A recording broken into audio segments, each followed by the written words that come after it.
Hola, bienvenidos a otro de nuestros videos de anatomía funcional y fisiología humana. En esta ocasión nos vamos a ocupar de dos temas fundamentales para el análisis del movimiento, los tipos de contracciones musculares y la clasificación funcional de los músculos. Cuando hablamos de contracciones musculares, tenemos que tener claro de que no todas las contracciones del músculo son iguales. No siempre el músculo trabaja en sus contracciones de la misma manera. Para nuestro curso de la cátedra de anatomía funcional, nosotros vamos a considerar dos tipos de contracciones musculares principalmente, las heterométricas o dinámicas y las isométricas o estáticas. Hay más, existen contracciones isocinéticas, contracciones auxotónicas, pero no son parte del estudio que nosotros vamos a realizar. Por lo tanto, nos vamos a concentrar en estas heterométricas o dinámicas en las cuales vamos a reconocer dos modalidades diferentes, las heterométricas concéntricas y las heterométricas excéntricas, y nos vamos a concentrar también en las contracciones isométricas o estáticas. Cuando hablamos de una contracción heterométrica concéntrica, estamos hablando de una contracción muscular en la cual los puntos de origen e inserción se aproximan. Este tipo de contracción muscular produce un acortamiento muscular y además la fuerza muscular va a vencer a la carga. En el ejemplo que nosotros citamos es el de levantar una mancuerna. Recién decía, es una contracción que produce acortamiento muscular. Es una afirmación para pensarla. No toda contracción produce acortamiento muscular. Esta sí, pero no en toda contracción muscular se verifica el acortamiento muscular. ¿Cuál sería la otra alternativa? Esta, la contracción heterométrica excéntrica. Es una contracción muscular, pero observemos qué es lo que ocurre. Los puntos de origen e inserción se alejan y el músculo se alarga. Y estamos hablando de una contracción muscular en la cual punto de origen e inserción se distancian, el músculo se alarga y la fuerza de gravedad vence a la acción muscular. Son las que en los gimnasios se denominan las contracciones negativas. Las positivas, las anteriores, las concéntricas, y estas, las excéntricas, serían las negativas. No estamos hablando acá de una relajación muscular, estamos hablando de un tipo particular de contracción muscular en la cual se verifica un alargamiento del músculo, un alejamiento del punto de origen e inserción y un predominio de la gravedad sobre la acción muscular. El ejemplo es bajar lentamente una mancuerna y subrayo la palabra lentamente. Las otras contracciones, el segundo tipo de contracción al que nos hacemos referencia, son las contracciones isométricas. Aquí, en esta contracción, hay un aumento del tono muscular, no se verifica una modificación en la longitud del músculo, o sea, punto de origen e inserción permanecen en la misma distancia.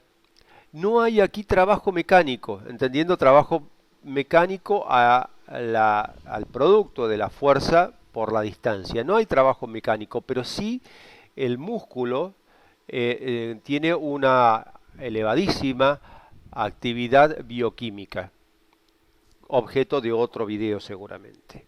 El ejemplo que vamos a citar en este caso es el de mantener la mancuerna a mitad del recorrido o simplemente mantener el puño cerrado y el bíceps en contracción. El otro tema que vamos a hablar es el de la clasificación funcional de los músculos. Cuando analizamos un movimiento, los diferentes músculos involucrados en ese movimiento no van a tener todos la misma función. Y así vamos a diferenciar a los músculos agonistas, protagonistas o motor primario. Nosotros acostumbramos a llamarle protagonistas. Vamos a diferenciarlo de los músculos antagonistas, de los músculos sinergistas, de los músculos fijadores o estabilizadores y de los músculos neutralizadores. La primera categoría de la que nos vamos a ocupar es la de músculo agonista, protagonista o motor primario.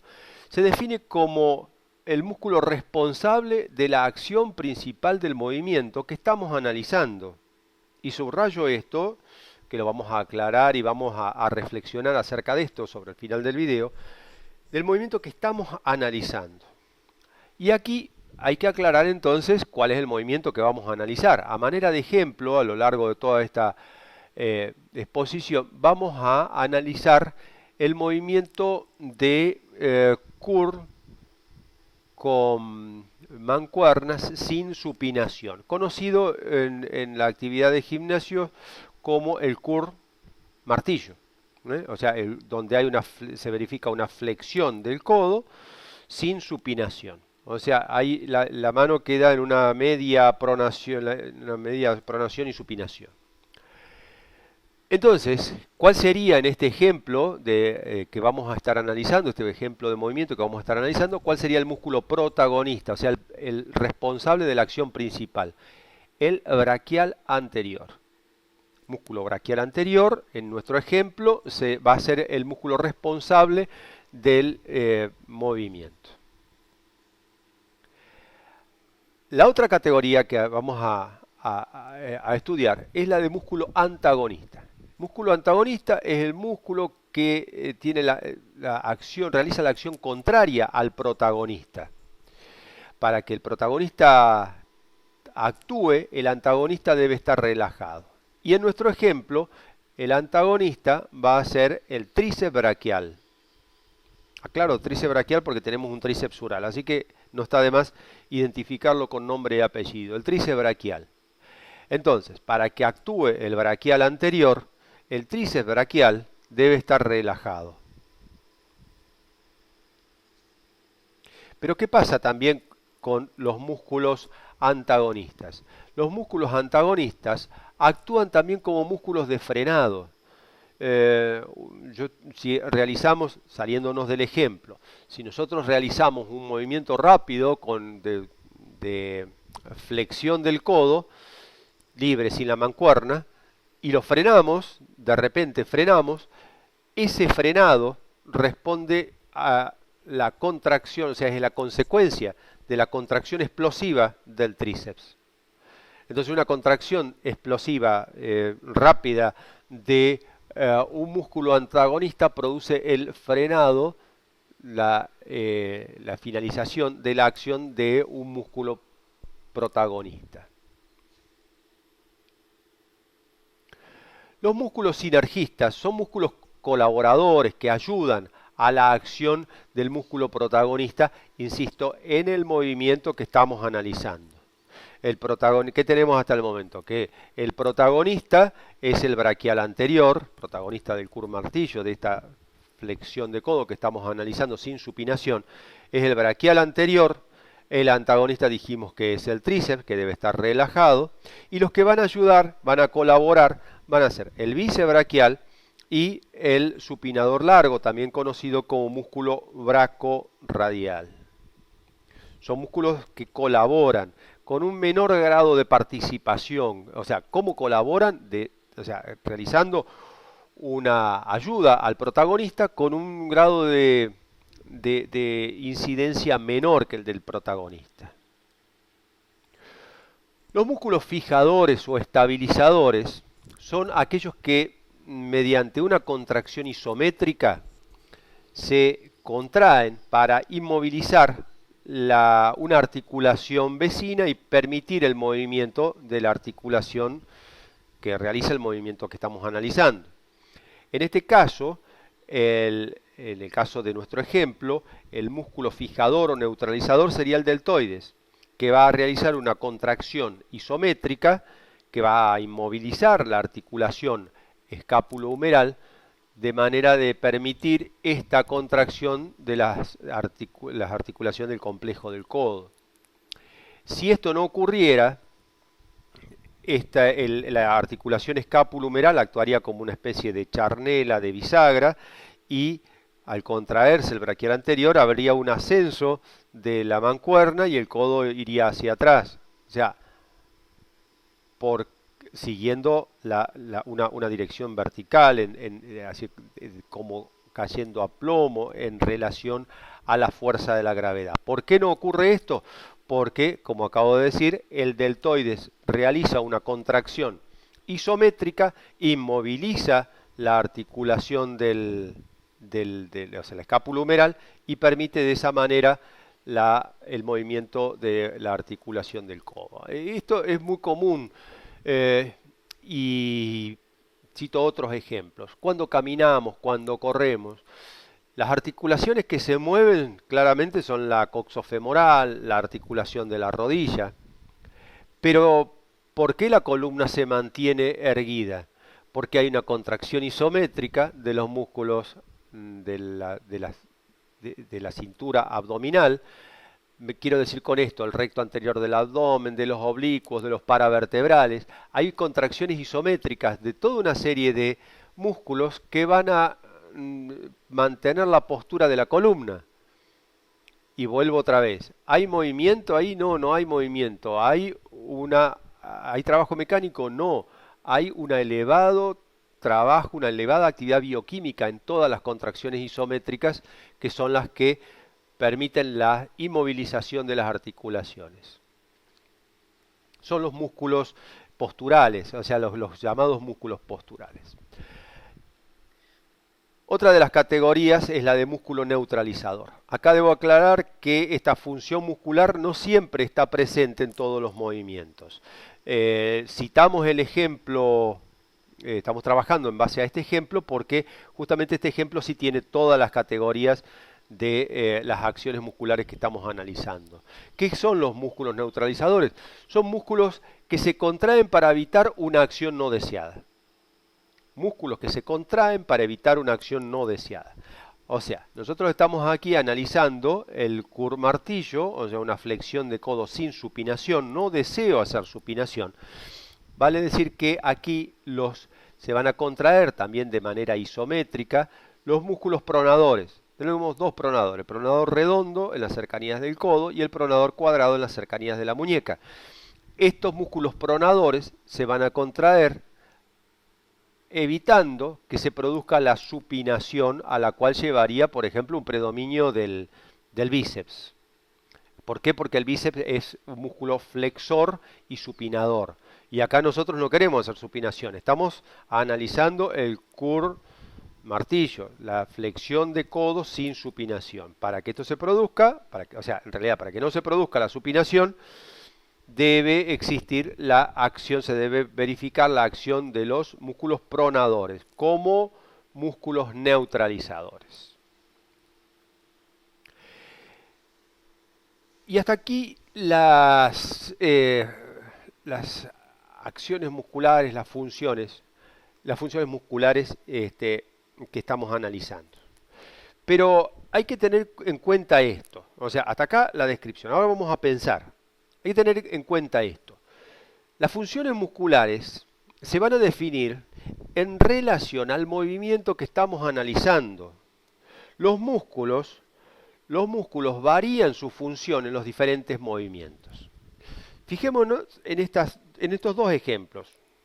Estos dos ejemplos son muy valiosos porque nos van a permitir analizar estas tres afirmaciones que a manera de reflexión vamos a terminar el video. Digo, en la primera afirmación, las funciones musculares se definen en relación al movimiento que estamos analizando. Los músculos varían su función en los diferentes movimientos. Veamos de qué se trata.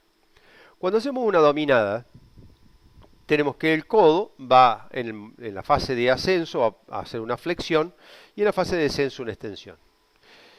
Cuando hacemos unas lagartijas, en el codo va a hacer una extensión en la fase de ascenso y una flexión en la fase de descenso. ¿Qué pasaría acá? O sea, en la flexión del codo. Aquí, ¿quién sería el protagonista? Otra vez el braquial anterior. ¿Quién sería el antagonista? Otra vez el tríceps braquial. Pero ¿qué pasa si cambiamos de movimiento y analizamos otro movimiento donde la relación de la fuerza de la gravedad está invertida.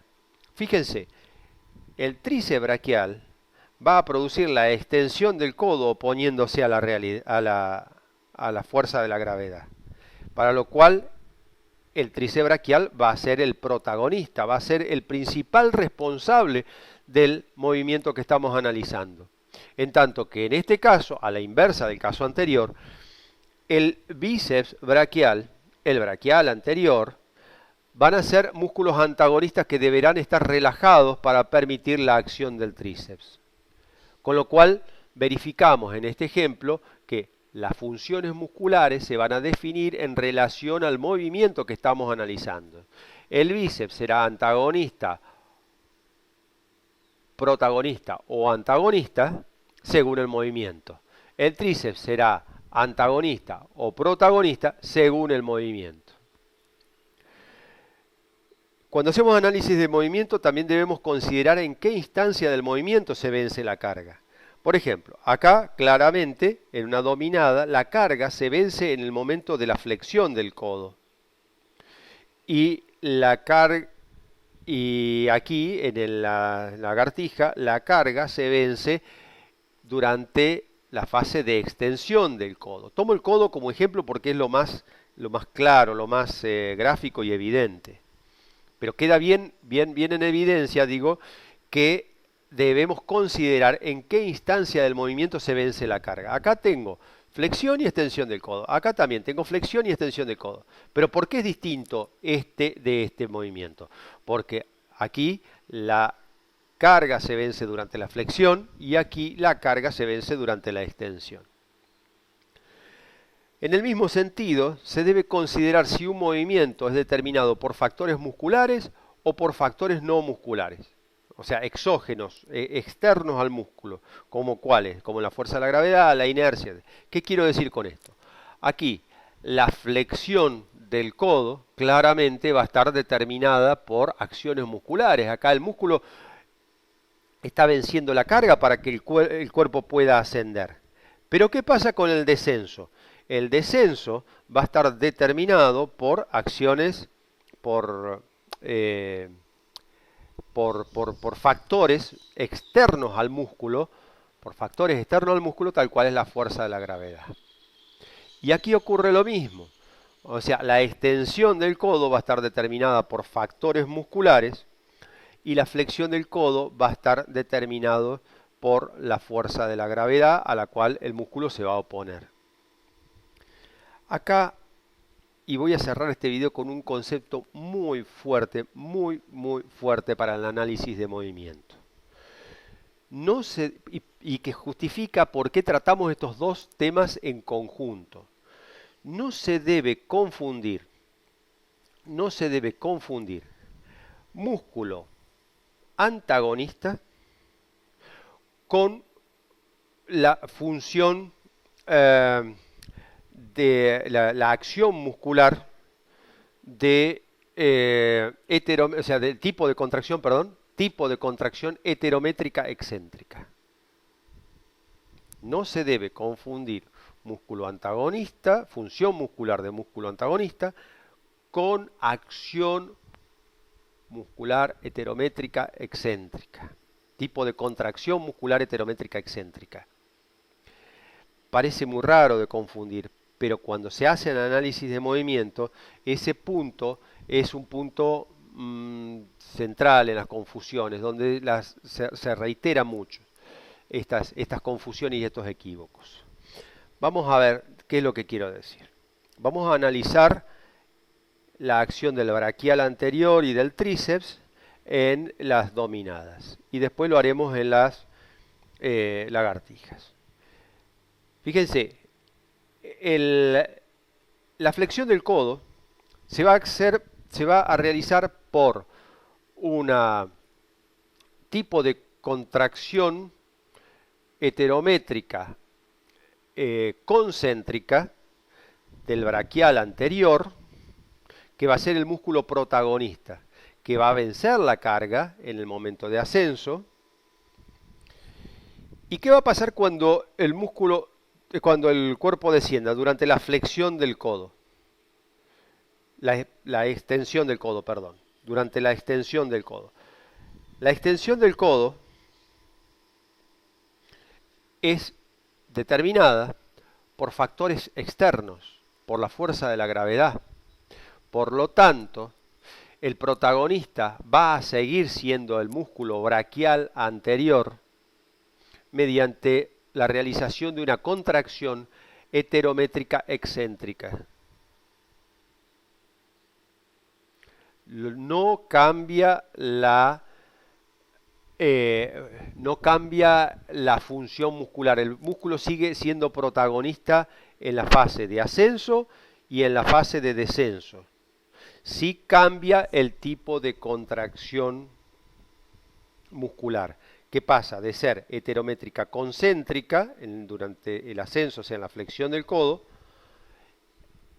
pasa a ser luego heterométrica excéntrica en la fase de descenso del cuerpo, en la que se verifica la extensión del codo. Hay que tener mucho cuidado con esto porque es un error muy típico confundir estas dos cosas que no tienen nada que ver. El músculo va a seguir siendo protagonista tanto en la flexión como en la extensión, pero lo que va a cambiar es el tipo de contracción. Repito, heterométrica concéntrica cuando hay flexión del codo y esterométrica excéntrica cuando hay extensión del codo en este movimiento analizado. Veamos qué pasa ahora. Es el mismo concepto pero analizando el movimiento opuesto. Aquí, si partiéramos de analizar el cuerpo abajo, va a haber primero una elevación determinada por la extensión del codo. El músculo protagonista aquí va a ser el tríceps braquial. El antagonista, el braquial anterior y el bíceps. El protagonista, durante el ascenso, es el tríceps braquial mediante una contracción heterométrica concéntrica. ¿Por qué? Por lo que define la heterométrica concéntrica. Los puntos de origen e inserción se aproximan y la acción muscular vence a la carga. Y en el momento de descenso, y aquí cuidado, en el momento de descenso, cuando se verifica flexión del codo, el protagonista sigue siendo el tríceps mediante una contracción heterométrica excéntrica porque los puntos de origen e inserción se alejan y la fuerza y la carga, la fuerza de la gravedad, vence a la acción muscular. Espero que estos conceptos queden bien claros, bien grabados. Si es necesario que se visualice 2 o 3 veces, porque es fundamental, y esto que acabo de mencionar es el núcleo de las principales confusiones a la hora de hacer análisis de movimiento. Esto es lo correcto. Ahora, voy a marcar el error con un bajo grado de acentuación del error para que el error no quede registrado. ¿En qué consiste el error? ¿Cuál es la estructura del error que estamos acostumbrados a observar? El error sería que aquí en la fase de descenso, que se verifica una flexión del codo, los músculos protagonistas serían los músculos flexores del codo, braquial anterior y bisebraquial. No, error. ¿Por qué eso no es así? A pesar de que son músculos flexores, porque esta flexión del codo está determinada no por factores musculares, sino por factores externos, como la fuerza de la gravedad, la carga, vence a la acción muscular. Por lo tanto, el protagonista sigue siendo el tríceps, que sigue verificando una contracción heterométrica excéntrica y manteniendo su función de músculo protagonista. Esto que parece tan difícil de explicar, tan difícil de extender, en el gimnasio se entiende muy fácil cuando se dice la negativa. Por eso es tan útil, yo hago referencia tanto a esta expresión del gimnasio, la contracción negativa. Sí, es una contracción y los músculos protagonistas siguen siendo exactamente lo mismo. Bueno, espero que esta dilatada reflexión, este dilatado tratamiento, haya aportado claridad a un tema que es de mucha confusión, especialmente durante los análisis de movimiento y de las distintas acciones musculares. Tener en cuenta que los músculos protagonistas siguen siendo lo que cambian son el tipo de contracción, digo a manera de síntesis final. Cualquier duda, cualquier inconveniente, podemos estar en contacto a través de nuestro Facebook, que no es un Facebook social, sino un Facebook educativo, Cátedra de Anatomía Funcional. Las referencias teóricas las pueden encontrar en nuestra página web. Es una página muy sencilla, muy humilde, donde hay cargada mucha información acerca de esto. Y para los contactos personal dejo el correo electrónico para cualquier duda y sugerencia acerca de los videos, porque también quiero comentar que todos estos videos se hacen en respuesta a preguntas que eventualmente van haciendo nuestros estudiantes. Este video particularmente surge de una pregunta que realizó uno de los estudiantes, y entendiendo de que la duda de uno puede ser la duda de muchos, es que nos tomamos con mucho gusto, con mucho placer este trabajo para poder evacuar de manera más masiva algunas dudas puntuales. Así que no dudes en escribir, ponerse en contacto con nosotros y así seguir creciendo. Como siempre les digo, les pido que nos acompañen con un me gusta, no tanto al Face, sino el me gusta importante es el que ustedes pueden registrar en el canal YouTube, porque es el que nos ayuda a sostener el canal y a crecer. También la invitación para la suscripción en el canal. Y bueno, esperando que este video les haya sido de utilidad, me despido hasta otra próxima oportunidad.